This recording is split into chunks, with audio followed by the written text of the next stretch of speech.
Morning, class. This is Joseph Antonic, and today we will be going over the Gist Bake case study. Let's get right into it.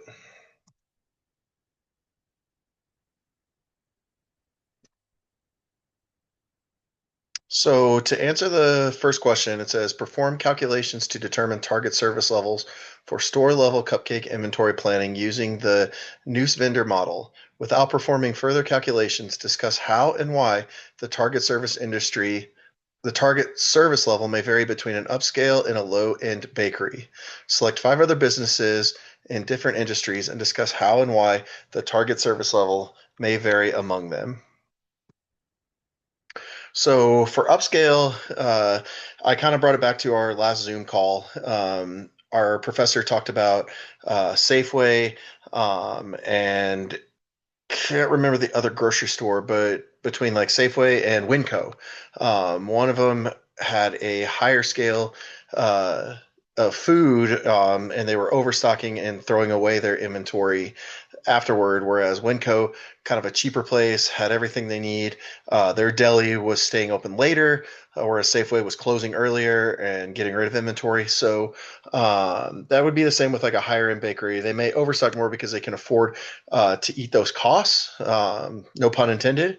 And then a lower end, they may understock, potentially stay open later, just to sell all the product that they have.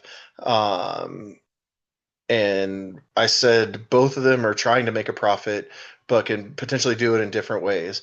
Does the lower end baker run out of product? Does the upscale have to discard too much product? So it's kind of the finding the sweet spot in between both of them. Upscale, depending on how much business they have and how many locations they have, the upscale may also um, run out of product as well to undersell as well. So and also the lower end bakery may overstock. Um, so I picked five companies or five industries, and I'll talk about those. Again, kind of going back with the theme of our class, Dollar Tree, I feel like has a higher overstock due to keeping the inventory on hand. I was just in Dollar Tree yesterday, and there's a lot of inventory there, so there's a lot of overstock. I feel like one of the companies that I've been following for golf is Tacoma Golf. They are a direct-to-consumer company for golf clubs, and they're built when ordered. I've noticed on the website as I check it periodically, um, they understock a lot because the products do run out frequently, and they have larger or higher than normal lead times. Sometimes can be 8 to 9 weeks out, but if they do have stock, you can get them shipped with you within 3 to 4 business days. So it just kind of depends. But I still feel like it's an understock because they have a lot of their products that are have a high lead time. Fred Meyer is a West Coast, Pacific Northwest kind of grocery store from the Kroger chain. Um, they could be both understocked on hard items like hard goods and understocked on fresh items like dairy, food, fruit, vegetables, meat, that kind of thing. The automotive industry, there's higher end, it might lead towards understocking. Um, I would say like Tesla or Rivian, or even like Mercedes, BMW, those kind of companies. But I'm kind of focusing more on companies like Honda or Ford. They tend to overstock because their prices are more consumer friendly. And then McDonald's or fast food industry in general, they just overstock. I feel like due to the sheer number of orders. I don't know how many times I've seen fast food get thrown away at the end of the night. Just feels like waste at that point. So here's a little preview of my calculations for the overstocking, understocking, just a broad look at the best service levels for cupcakes. All right, and moving on.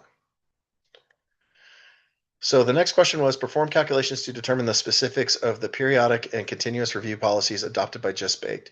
Discussed discuss several products and industries that would be suited for periodic review policies and others that would be suited for continuous review policies. So for periodic review, I felt like that was more, in my opinion, I felt like that was more local businesses, small businesses. So that's kind of what I focused on for periodic review.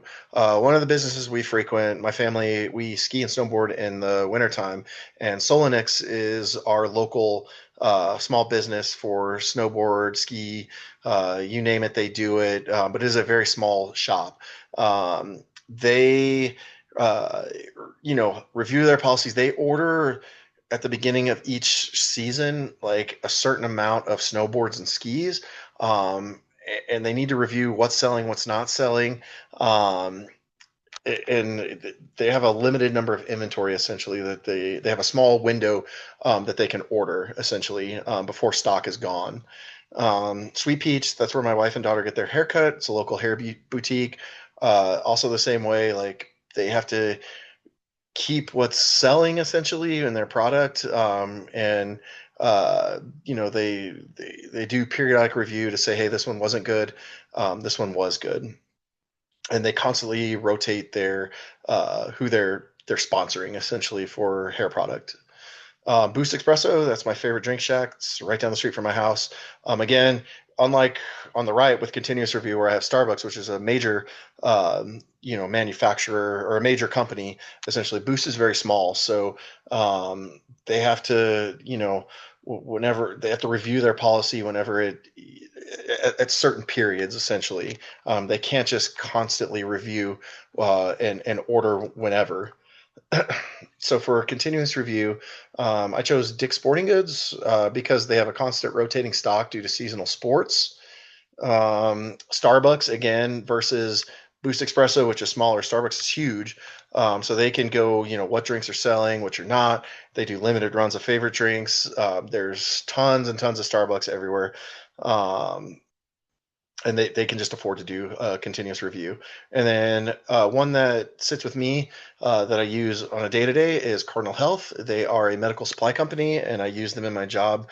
I wouldn't say every day, but at least weekly review. And with medical supply in general, they have to do continuous review, safety, what's selling, what's not selling in the medical industry.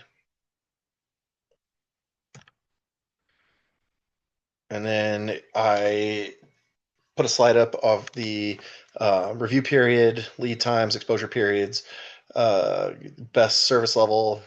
Just a screenshot of my calculations for lead times, for ordering product, things like that.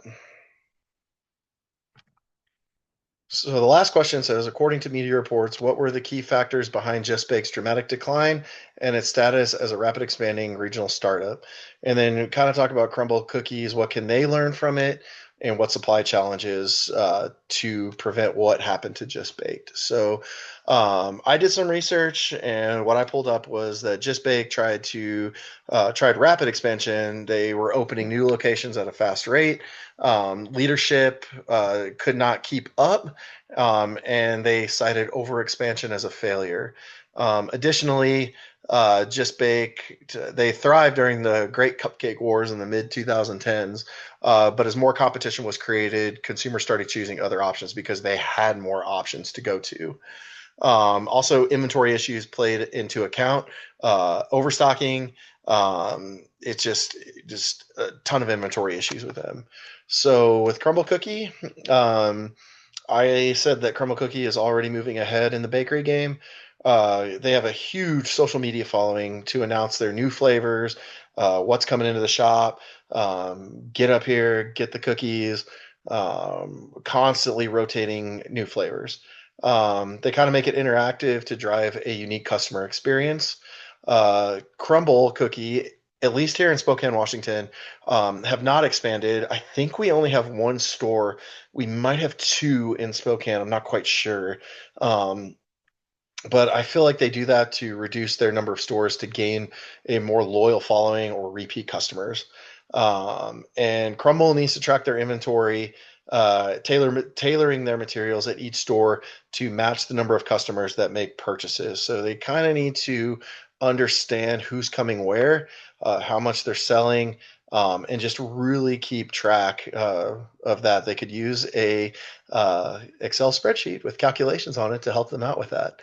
But yeah, they just need to track their inventory and see what's selling where, what customers are going to, things like that. So anyway, that's it for my slideshow. Thank you very much. Have a nice day.